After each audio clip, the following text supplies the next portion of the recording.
Hello friends, robotics safety industrial robots types of industrial robots के third lecture में आपका बहुत बहुत स्वागत है।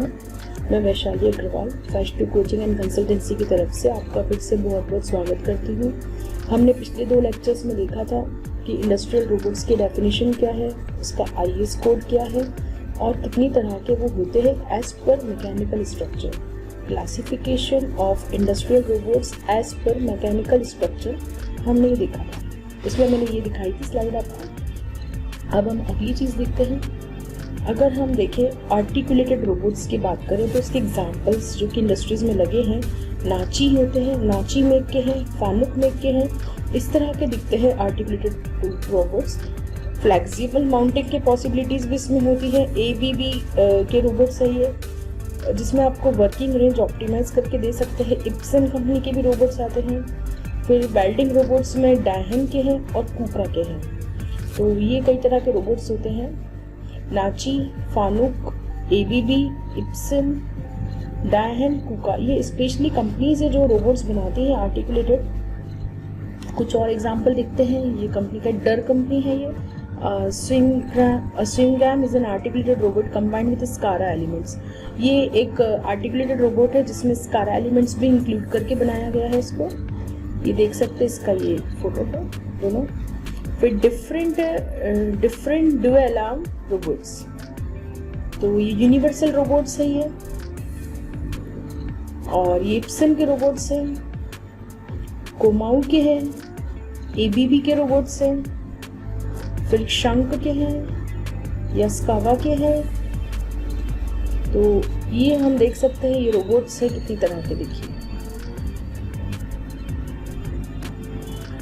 इन सब की फंक्शनिंग अलग अलग है, वर्किंग अलग अलग है, डिमांड के हिसाब से सप्लाई किया गया है।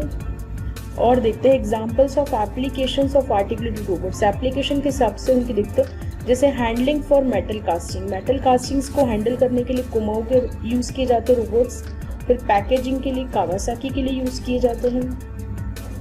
फिर वेल्डिंग के लिए वाक वेल्डिंग है। पेंटिंग के लिए डर के हैं, ये हैं। या फिर पॉलिशिंग के लिए फानुक के हैं। मशीन फीडिंग के लिए शंक के हैं। सीलिंग के लिए भी डर के हैं। और ग्राइंडिंग के लिए ऑन रोबोट के हैं। मटेरियल हैंडलिंग के लिए कूका के रोबोट्स हैं। तो ये हम देख सकते हैं कितनी तरह के यूसेजेस हैं। मतलब आप रोबोट से, इंडस्ट्रियल रोबोट से आप क्या क्या यूसेज ले सकते हैं। आप हैंडलिंग कर सकते हैं मेटल कास्टिंग की, पैकेजिंग कर सकते हैं, वेल्डिंग, पेंटिंग, पॉलिशिंग, मशीन में फीडिंग कर सकते हैं, सीलिंग, ग्राइंडिंग, मटेरियल हैंडलिंग। इतनी चीज़ें आप रोबोट से कर सकते हैं, इंडस्ट्रियल रोबोट से, जिसमें आपको ह्यूमन इंटरफेस की ज़रूरत कम से कम पड़ेगी। तो इतना काम ये रोबोट्स कर सकते हैं। फिर एप्लीकेशंस में और आगे जाते तो FDP हैंडलिंग आ जाता है, वेफर हैंडलर आ जाते हैं। फिर स्कारा रोबोट्स और अगर एप्लीकेशंस की बात करें तो ये फानुक के हैं, इप्सन के हैं, और आगे ओमरॉन के हैं। असेंबली लाइन में इप्सन के चलते हैं। तो हम देख सकते हैं कितनी तरह के हैं।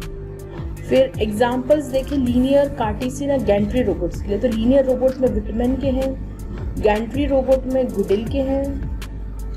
फिर कार्टेशियन रोबोट्स देखें तो मटेरियल हैंडलिंग के लिए गुडिल के रोबोट्स से आएगा, जैसे ड्रम से कुछ भी मटेरियल हैंडल करना हो, टायर से, ये इस तरह से, तो गुडिल के रोबोट्स हैं।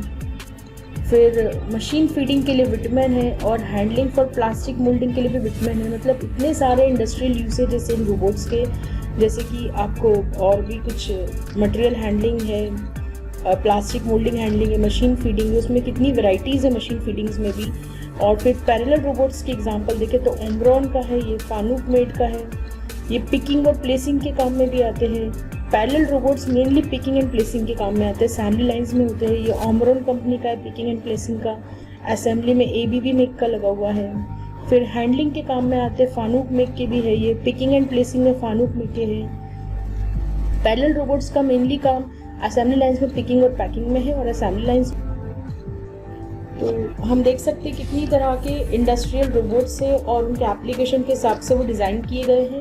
तो हम जल्दी ही मिलते हैं लेक्चर 4 के साथ, जिसमें मैं आगे की चीज़ें बताऊंगी। इसमें होप आपको ये क्लियर हुआ होगा और ये अच्छे लग रहे होंगे वीडियोस। अगर आपको मेरे वीडियोस अच्छे लगते हैं तो प्लीज़ मेरे चैनल फैश2 कोचिंग एंड कंसल्टेंसी को लाइक कीजिए, सब्सक्राइब कीजिए, अपने फ्रेंड सर्कल, प्रोफेशनल ग्रुप्स में इसे शेयर कीजिए। तब तक के लिए धन्यवाद। Thank you.